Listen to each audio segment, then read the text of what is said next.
Many times when we wake up, we start to think about the bad things that could make our days bad, like if it's going to be too cold that day or rainy, like today. You can't do much on these kind of days.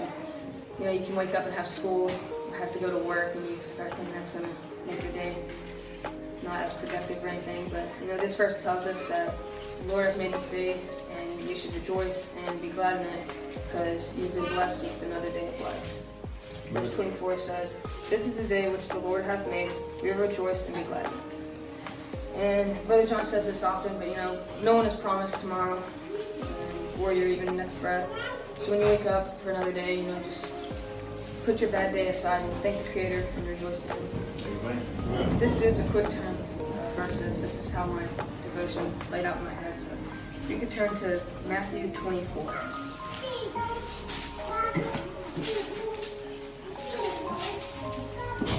Verse 44 says, "Therefore be ye also ready, for in such an hour as ye think not, the Son of Man cometh."